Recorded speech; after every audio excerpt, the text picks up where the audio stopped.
Salut, je me présente, Élise Sainte-Marie, bibliothécaire à la Commission scolaire de Montréal. Aujourd'hui, dans la capsule, on va parler de validation des sources. Lorsqu'on cherche des informations sur Internet ou ailleurs, comment est-ce qu'on peut savoir si les informations qu'on trouve sont fiables et crédibles, que je peux m'y fier pour répondre à mon besoin d'information? Il peut y avoir plusieurs façons de faire. Aujourd'hui, on va regarder une petite technique qui est de se poser 6 questions qui sont regroupées sous la mémoire des 3 QPOC. 3 QPOC, ça signifie qui est l'auteur, qui a écrit l'article, quoi, c'est quoi le sujet, est-ce que ce qu'on y présente semble crédible, quand est-ce que l'information a été mise à jour et est-ce que c'est nécessaire d'avoir une information récente, pourquoi, c'est quoi le but de l'information qu'on nous donne ici, qu'est-ce qu'on veut faire avec cette information-là, où est-ce que le lieu géographique est important pour mon besoin d'information, en lien surtout avec le type de source? Et comment l'information est présentée? C'est pour quel public cible? Donc, on va répondre à ces questions-là en regardant des exemples sur Internet. Et pour avoir un but dans notre besoin d'information, dans notre présentation, on va partir d'une petite mise en contexte. Donc, on regarde des vidéos ici et on revient après. Ton dernier anniversaire et pour tous tes cadeaux de Noël, tu n'as demandé que de l'argent. Avec celui-ci, tu as un super projet, soit acheter la planche à roulettes dont tu rêves depuis si longtemps. Maintenant, direction magasin spécialisé pour rencontrer un conseiller qui pourra te recommander la meilleure planche selon ton budget et ton statut de débutant. Mais comme mesure de prévention contre la pandémie, tous les magasins non essentiels ferment, juste au moment où tu auras beaucoup de temps pour développer tes nouveaux talents. Solution, tu demanderas à tes parents d'acheter la planche sur Internet avec leur carte de crédit, tu les rembourseras avec ton argent et elle sera livrée directement à ta porte. Trop facile. Présente l'idée à tes parents. Ils sont d'accord, mais à une condition. Comme tu ne seras pas conseillé par un spécialiste, ils te demandent de faire des recherches sur la planche qui répondra le mieux à tes besoins selon différents critères et trouver plus d'un magasin où il sera possible de l'acheter. Tu devras leur présenter les résultats pour les convaincre que tu as trouvé la meilleure planche pour toi. Tu es un peu déçu, tu croyais que ce serait beaucoup plus facile. Il faut maintenant que tu travailles pour dépenser ton argent. On n'est quand même pas à l'école. Mais tu tiens vraiment à avoir ta planche, alors au boulot, commençons les recherches.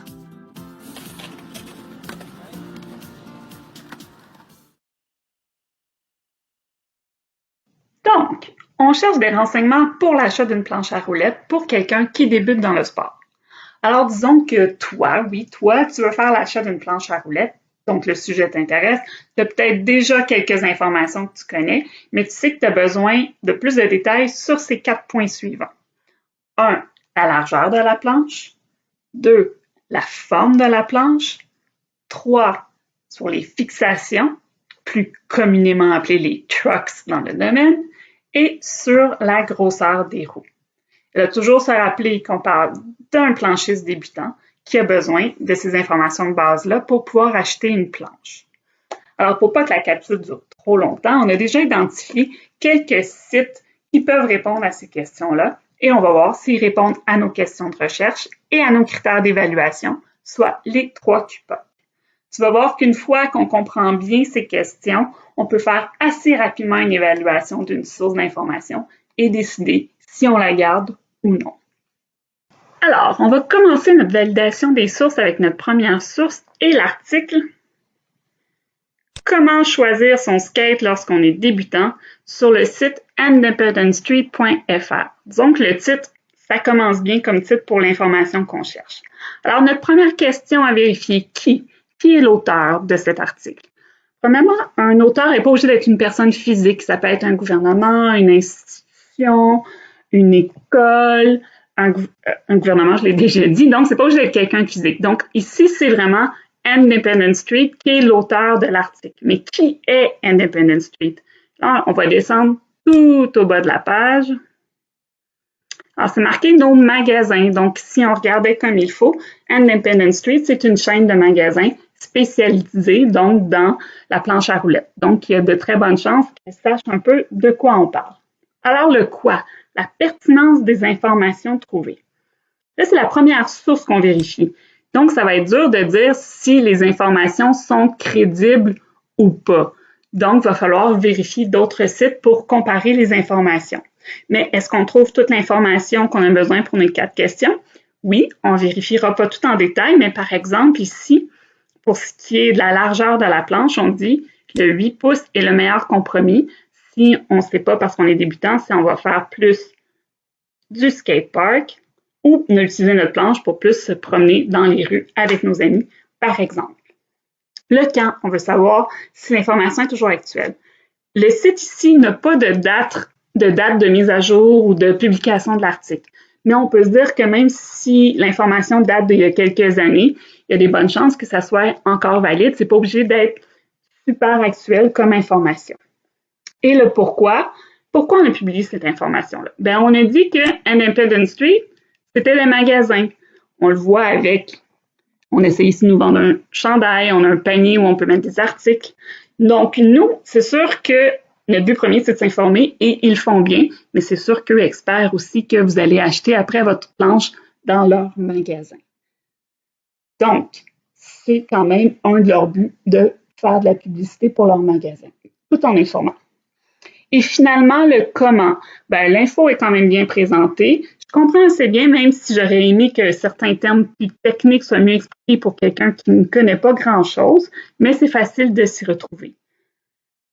Ah, et j'ai oublié mon où aussi. Excusez-moi. Donc, le où, ben, je pense que le titre et l'adresse du site nous donnent déjà une bonne information. independencestreet.fr. Donc, FR veut dire France, le pays.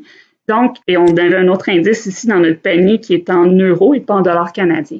Donc, même si le site est français, l'information, je peux m'y fier, mais c'est certain que c'est pas là que je vais choisir pour acheter ma planche à roulettes. Je vais prendre juste l'information. Alors, est-ce que je garderai ce site-là? Oui, parce que j'ai répondu oui à la majorité de mes questions, mais il faut que j'aille vérifier avec d'autres sites si les informations sont bonnes.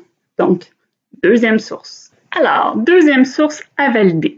Alors, rapidement, c'est un article, mais comment choisir son premier skate? Donc, encore une fois, un titre très parlant, paru sur le site de Red Bull. Red Bull comme dans la marque de boissons énergisantes? Exactement. Alors, pourquoi un article comme ça paraîtrait sur le site de Red Bull? On peut déjà poser la question. Bien, parce que Red Bull, oui, vend des boissons énergisantes, mais est aussi un gros commanditaire d'événements sportifs plus extrêmes, qu'on peut dire, comme le BMX, la planche à roulettes et même des compétitions de motoneige. Donc, pour ça que sur son site officiel, il fait des liens vers des événements, des athlètes, donc de l'information sur ces sports-là. Plus précisément, le qui, donc l'article a été paru en premier dans le Outdoor Journal. Et si on faisait une recherche un peu plus poussée, on verrait que c'est un magazine américain anglophone qui est spécialisé dans les sports extérieurs, les voyages, la nature. Donc, sport extérieur, il y a un lien. Et qui a été écrit par Mademoiselle Atita. Et c'est elle qui est le plus important à vérifier pour voir si elle est crédible en lien avec la planche à roulettes. Donc, si je copie son nom et que je vais le coller dans un moteur de recherche, je vais voir très rapidement que Mademoiselle Atita est une planchiste professionnelle en Inde, même la première femme à devenir une planchiste professionnelle en Inde, et qu'elle a gagné plusieurs compétitions. Et donc, elle a sûrement donc une grande crédibilité pour nous parler de planche à roulettes. Alors quoi? Est-ce que l'article répond à nos questions? Je vais vous dire qu'il répond à toutes nos questions, même de meilleure façon que le premier article. Et par exemple, pour vous montrer, quand on parlait de la taille, alors ici, ça dit « Si vous n'êtes pas encore certain de vos caractéristiques de ride, il est recommandé de commencer avec un deck de 8 pouces de large et de 30 pouces de long. » Donc, ça vient valider le 8 pouces aussi dont on parlait dans la première source pour les planchistes débutants. Donc, une information validée ici. Donc, ça part bien pour cette information-là qui est confirmée par 2 sources différentes. Alors, pourquoi? Donc, on l'a dit tout à l'heure, pourquoi cet article-là a été écrit? Bien, pour informer, pour nous aider à choisir. Mais il ne faut pas oublier que c'est Red Bull qui l'a publié sur son site. Donc, oui, je cherche quand même à faire de la publicité pour ses produits, puisqu'on est sur son site, mais c'est pas ça qui est mis en valeur, puis c'est pas trop dérangeant. Alors, où le site est-il paru donc, il est paru sur, bien sûr, redbull.com, donc le site international de Red Bull, mais on peut voir ici qu'on rajoute CA pour Canada et FR pour français, donc sur la partie canadienne francophone du site de Red Bull. Donc, le public cible, c'est les gens qui aiment les sports un peu plus dits extrêmes. On ne trouvera pas ici d'informations sur le hockey ou le football, par exemple. L'information est très claire. Les parties du skate, de la planche à roulettes, sont très bien expliquées, même beaucoup plus que le premier article. C'est très simple, l'article est court, mais ça dit ce que ça a à dire et ça nous aide vraiment à mieux comprendre les choix qu'on doit faire. Donc oui, cet article, je le garderai comme source d'information et on va finalement essayer de comparer tous nos résultats de ces deux textes-là avec une troisième source. Alors, notre dernière source à vérifier, c'est l'article 5 conseils pour débuter le skate, paru sur le site Riders Match. Le site Riders Match est un site français qui nous parle de sport aussi un peu comme tout à l'heure sur le site de Red Bull, différent des sports qu'on retrouve peut-être plus partout. Ça parle pas de soccer, de hockey, mais plus de BMX, de surf, de planche à roulettes, etc. Alors, qui a écrit cet article? Émilie Boutet. Ici, on a un lien cliquable, donc on peut cliquer sur le nom pour aller voir plus en détail qui est Émilie Boutet et les autres articles qu'elle a écrits pour le site. Donc, on voit que c'est une prof de danse, une étudiante en communication, passionnée de la mer et des voyages. Et si on regarde ses autres titres, elle parle de places pour aller surfer, de pollution dans les océans, de yoga. Donc, on pourrait se demander quelles sont ses compétences pour écrire sur la planche à roulettes. C'est pas clair. Donc, qui? Donc, Émilie, est-ce qu'on peut juger la compétence de l'auteur? Pas vraiment. Quoi? Donc, elle va quand même nous donner des réponses dans l'article à nos questions. Par exemple, quand on parlait, toujours prendre le même exemple, les dimensions de la planche. Donc, on dit, pour débuter, il vaut mieux une planche entre 8 et 8,25 pouces. Peut-être un peu moins précis, mais c'est là. Mais là, je vous ferai remarquer que le titre, c'était des conseils pour des planchistes débutants, non pas juste sur le choix de la planche. Et ça paraît avec les autres points parce qu'on parle de choisir les bonnes chaussures, certains lexiques du skate, adopter la bonne posture, les figures de base. Donc, ce n'était pas les informations qu'on cherchait. Nous, on parlait vraiment plus de la planche en tant que l'objet. Donc, on a quand même certaines réponses, mais on a d'autres types d'informations. Donc, on a vu que l'auteur n'est pas nécessairement la plus compétente et on ne sait pas où elle a cherché ces informations-là, puisque c'est peut-être pas elle qui les savait. Il n'y a pas de source à son texte, il n'y a pas d'article qui pourrait nous donner plus de détails. Donc, même si on trouve des réponses, déjà, je vous dirais qu'il ne faudrait pas que ce soit votre seule source d'information parce qu'il faut vraiment vérifier le texte en lien avec d'autres. L'article a été publié en juillet 2018, donc ça va. Pourquoi? Pour informer. C'est un site français. Comment le public cible? Quelqu'un qui veut en apprendre plus sur le skateboard, quelqu'un qui veut trouver peut-être une planche, mais il va peut-être manquer de détails. Il va falloir aller voir ailleurs ici pour avoir plus d'informations.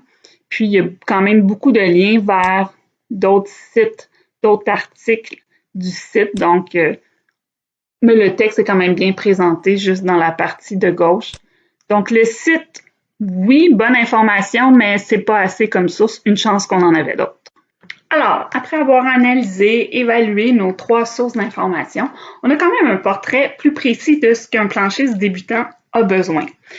Je le répète, il ne faudrait pas, par exemple, que notre 3e source soit notre seule source d'information parce que c'est la moins crédible des 3. Donc, on va essayer d'appuyer ces données-là avec d'autres sources. Donc, on se dit que notre planche a une largeur de 8 pouces de forme classique. Pour ce qui est de la fixation des roues, là, c'est pas clair exactement ce qu'on aurait besoin, la grandeur dont on aurait besoin.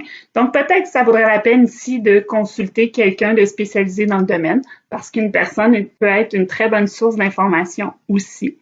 Donc, et des roues, les diamètres, Les réponses sont quand même assez différentes aussi, mais on aurait peut-être trouvé une autre source qui viendrait nous aider à choisir. Sur le site, par exemple, d'Empire, un magasin spécialisé au Québec dans les sports de planche, on dit « Avec l'état accidenté de nos rues au Québec, il vaut mieux éviter les petits trous, sans toutefois y aller pour de trop grosses roues. Notre conseil, allez-y avec des roues ni trop grandes ni trop petites. Les 53 mm sont l'une des tailles les plus populaires. Donc, ça viendrait peut-être ici nous aider à trancher avec une source de plus. Donc, si jamais vous voulez vous lancer dans la planche à roulettes, soyez prudent. Si jamais aussi vous avez des points précis que vous aimeriez voir traités dans nos capsules en lien avec la recherche d'informations, écrivez-le dans les commentaires et on va en tenir compte pour nos prochaines capsules. Bonne recherche!